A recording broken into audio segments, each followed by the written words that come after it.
جو آج ہمارے لیے ہے، ہم نیا سال کیسے منائیں۔ آمین۔ آج کا جو ٹاپک ہے وہ ہے ہم نیا سال کیسے منائیں۔ ہر انسان کے ذہن میں یہ بات ہوتی ہے، نواں سال آنے والا ہے، پادری صاحب کے دنے یہ کریں وہ کریں، کام چھوڑ دیں یا کوئی اچھا کام کریں، اچھے فیوچر کے لیے دعا کریں، دعا کے لیے زیادہ تر فورس کرتے رہتے ہیں، اور پادری صاحب کہتے ہیں کہ جی چرچ آیا کریں۔ تو ہم آج اس بات کو دیکھیں گے کہ ہم نیا سال کیسے منائیں۔ آمین۔ نیا سال ہمیں کس طرح منانا چاہیے؟ کیا ہم کلام مقدس کے مطابق نیا سال مناتے ہیں؟ کیا ہم کلام مقدس کے مطابق اپنی زندگیوں کو بہتر کرتے ہیں؟ کیا ہم کلام مقدس کے مطابق اپنے ہر کام کرتے ہیں؟ آئیے آج اس کے بارے میں سیکھیں گے۔ میرے ساتھ نکالے گا ایوب نبی کا صحیفہ، اس کا 14 باب، ایوب نبی کی کتاب، اس کا 14 باب اور اس کی پہلی 5 آیات کلام خدا میں سے، جس نے نکالے گئے ہیں آمین۔ جی پڑھنے میں رہنمائی کیجیے گا۔ ایوب کی کتاب 14 باب، اس کی پہلی 5 آیات۔ اس میں کچھ یوں لکھا ہے، انسان جو عورت سے پیدا ہوتا ہے تھوڑے دنوں کا ہے اور دکھ سے بھرا ہے، وہ پھول کی طرح نکلتا اور کاٹ ڈالا جاتا ہے، وہ سایہ کی طرح اڑ جاتا ہے اور ٹھہرتا نہیں۔ سو کیا تو ایسے پر اپنی آنکھیں کھولتا ہے اور مجھے اپنے ساتھ عدالت میں گھسیٹتا ہے؟ ناپاک چیز میں سے پاک چیز کون نکال سکتا ہے؟ کوئی نہیں۔ اس کے دن ٹھہرے ہوئے ہیں اور اس کے مہینوں کی تعداد تیرے پاس ہے، اور تو نے اس کی حدوں کو مقرر کر دیا ہے جنہیں وہ پار نہیں کر سکتا۔ آمین۔ آمین۔ سب لوگ تشریف رکھیں، سب لوگ بیٹھ جائیں۔ ایوب نبی کی کتاب میں سے آج جو ہم نے خدا کا کلام سنا ہے، لکھتا ہے انسان جو عورت سے پیدا ہوتا ہے وہ کیا ہے؟ تھوڑے دنوں کا ہے، اور تھوڑے دنوں کے ساتھ ساتھ ایک اور کام ہے، دکھوں سے بھرا ہے۔ اس کی عمر بھی کم ہے، تھوڑے دنوں کی ہے، اور جتنی اس کی عمر ہے وہ اس میں دکھ ہی اور پریشانیاں اور مصیبتیں ہیں۔ اس بات کو آپ ریلائز کرتے ہیں، اس بات کو آپ جانتے ہیں، ہر انسان جانتا ہے کہ ہر انسان کی زندگی میں دکھ ہے، مصیبتیں ہیں، پریشانیاں ہیں۔ ہم اس بات سے انکار نہیں کر سکتے۔ آمین۔ اور جب ہم اس بات سے انکار نہیں کر سکتے تو ہمیں اس بات پہ غور کرنے کی ضرورت ہے۔ مصیبتوں پریشانیوں کو دور ایک ہی ہے جو کر سکتا ہے، اور وہ میرا اور آپ کا یسوع مسیح ہے۔ ہلیلویا۔ اور کلام میں 5 آیت میں لکھا ہے، اس کے دن تو ٹھہرے ہوئے ہیں اور اس کے مہینوں کی تعداد تیرے پاس ہے۔ انسان کے دن جو ہے وہ مقرر ہیں، اور خداوند کو پتا ہے کہ اس انسان کی کتنے دن ہیں۔ بہت سارے انسان ہیں جو نیا سال دیکھنا چاہتے تھے، ان کے سوچ میں بھی نہیں تھا، وہم و گمان میں بھی نہیں تھا کہ وہ نیا سال نہیں دیکھ سکیں گے۔ اور کچھ لوگ تو بالکل تندرست تھے اور کسی قسم کی کوئی بیماری نہیں تھی، کوئی پرابلم نہیں تھی، لیکن وہ نیا سال نہیں دیکھ سکے۔ نیا سال ان کی زندگی میں نہیں آیا، کیونکہ خدا نے کیا کیا؟ اس کے دن تو ٹھہرے ہوئے ہیں اور اس کے مہینوں کی تعداد تیرے پاس ہے۔ خدا نے مہینوں کی تعداد بھی جو ہے وہ مقرر کی ہوئی ہے، اور اس کی حدوں کو مقرر کر دیا ہے جنہیں وہ پار نہیں کر سکتا۔ ہم جتنی مرضی دعائیں کر لیں، جو مرضی کر لیں، لیکن جب خدا کی طرف سے ایک حکم آ جاتا ہے تو ہم اس حکم کو ٹال نہیں سکتے، کیونکہ خدا نے انسان کی حدوں کو مقرر کر دیا ہے۔ واحد ایک ہی شخص تھا جس کی عمر جو ہے خدا نے بڑھائی، اور وہ کون تھا؟ حزقیہ بادشاہ۔ بائبل مقدس میں صرف ایک ہی شخص کی عمر بڑی ہے جو خدا نے بڑھائی ہے، جس کی عمر اور جس نے خدا کے حضور ایسی دعا کی تو اس کی عمر بڑھ گئی.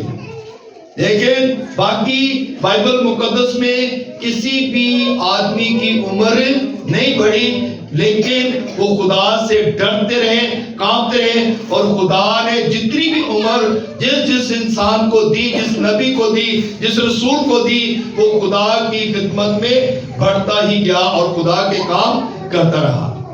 خدا ہماری عمروں کو بھی بڑھاتا ہے، خدا ہمیں بھی دن دیتا ہے، لیکن ہر دن خدا کی طرف سے یہی پیغام ہوتا ہے، اٹھ، مضبوط ہو، خوف نہ کر، میں تیرے ساتھ ہوں. ہلیلویا. اور ہمیں اٹھنا ہے، مضبوط ہونا ہے، اور کسی بات سے ڈرنا نہیں ہے، تاکہ ہم جب خدا کے حضور جائیں تو خدا کی طرف ہمارا دھیان ہو اور خدا اپنا کلام ہماری زندگیوں کے اندر پورا کرے. ہلیلویا. نوح کی کتاب پڑھے، اس کا 3 باب اور اس کی 22 آیت. جس طرح پڑھیے گا. یہ خداوند کی شفقت ہے کہ ہم فنا نہیں ہوئے، کیونکہ اس کی رحمت لازوال ہے. آمین. آمین. یہ خداوند کی شفقت ہے، خداوند کا پیار ہے کہ اس نے ہمیں نیا سال دیا ہے. نوح یہ کتاب لکھتا ہے، یرمیہ نبی نے یہ کتاب لکھی. نوح کی کتاب جو ہے یہ یرمیہ نبی نے لکھی ہے، اور یرمیہ نبی اس کتاب میں لکھتا ہے کہ یہ خداوند کی شفقت ہے کہ ہم فنا نہیں ہوئے، ہم ہلاک نہیں ہوئے، اور آج ہماری زندگیوں کے اندر نیا سال ہے. اور ایک راز آدمی کا جو کام ہے، ایک راز آدمی کی جو سب سے فرسٹ پریورٹی ہے وہ یہ ہے کہ وہ شکر گزاری کے ساتھ نئے سال کو شروع کرے. ہلیلویا. ایک راست باز آدمی کا سب سے پہلا جو کام ہے وہ یہی ہے کہ وہ جو ہے شکر گزاری کے ساتھ خدا کی عبادت کرے، خدا کے حضور جھکے، اور شکر گزاری کے ساتھ جو ہے وہ اپنے اس نئے سال کو سٹارٹ کرے، تاکہ سارا سال وہ خدا کی حمد و ستائش کرتا رہے. جو راست باز آدمی ہے، جو خدا سے ڈرنے والے لوگ ہیں، وہ خدا کی حضوری میں آتے ہیں، دعا کرتے ہیں، اور خدا سے اپنے گناہوں کی معافی بھی مانگتے ہیں. ادروائز دوسرے لوگ نہ تو خدا کے قدموں میں آتے ہیں. آج بھی دیکھیں بہت سارے لوگ ہیں جو شاید گھروں میں سوئے ہوں گے، کئی لوگوں کو چھٹی ہوگی لیکن وہ چرچ نہیں آئے. کیوں؟ ان کے دل جو ہے خدا کے ساتھ نہیں لگے، اور جن کے دل خدا کے ساتھ لگے ہیں وہ کبھی بھی اپنے گھر میں بیٹھتے نہیں، بلکہ وہ خدا کی حضوری میں آتے ہیں، دعا کرتے ہیں، تاکہ جو نیا سال ہے ان کی زندگی کے اندر برکتوں کا سال بنے. آمین. زبور 103 پڑھیں گے. زبور 103 اور اس کی دوسری آیت میں لکھا ہے، اے میری جان خداوند کو مبارک ہے، اور اس کی کسی نعمت کو فراموش نہ کر. اے میری جان، یعنی کہ زبور نویس کی بارکتا ہے، کہتا ہے اے میری جان خداوند کو کیا کر؟ مبارک ہے. اور جب ہم خداوند کو مبارک کرتے ہیں، اس کی عبادت کرتے ہیں، شکر گزاری کرتے ہیں، تو خدا کیا کرتا ہے؟ وہ اپنی ہر نعمت کو جو ہے اپنے لوگوں پر جو ہے وہ دیتا ہے. ہر نعمت جو ہے جو کلام مقدس میں لکھی ہے، ہر نعمت خدا جو ہے اپنے لوگوں کو دیتا ہے. اور لکھا ہے وہ تیری ساری بدکاری کو کیا کرتا ہے؟ بخش دیتا ہے. ہم انسان ہیں، غلطیاں کرتے ہیں، گناہ کرتے ہیں، اور پتہ نہیں ہماری زندگیوں کے اندر کیسے کیسے جو ہے وہ حالات ہیں، لیکن خدا کیا کرتا ہے؟ ہماری ساری بدکاری کو بخش دیتا ہے. یسوع دنیا میں آئے تو اس نے کیا کہا؟ جا بیٹا، جا بیٹی، تیرے گناہ معاف ہوئے، پھر گناہ نہ کرنا. اور لکھا گیا وہ تجھے تمام بیماریوں سے کیا کرتا ہے؟ شفا دیتا ہے. تمام بیماریوں سے. ہم کتنے پیسے جو ہے وہ ڈاکٹروں کو دے دیتے ہیں اور خدا کے قدموں میں نہیں آتے. ہم کتنا پیسہ جو ہے وہ ادھر ادھر ضائع کر دیتے ہیں، لیکن ہم خدا کے قدموں میں نہیں آتے. اگر ہم خدا کے قدموں میں آ جائیں تو کلام میں لکھا ہے وہ تمام بیماریوں سے کیا کرتا ہے؟ شفا دیتا ہے. تمام بیماریوں سے.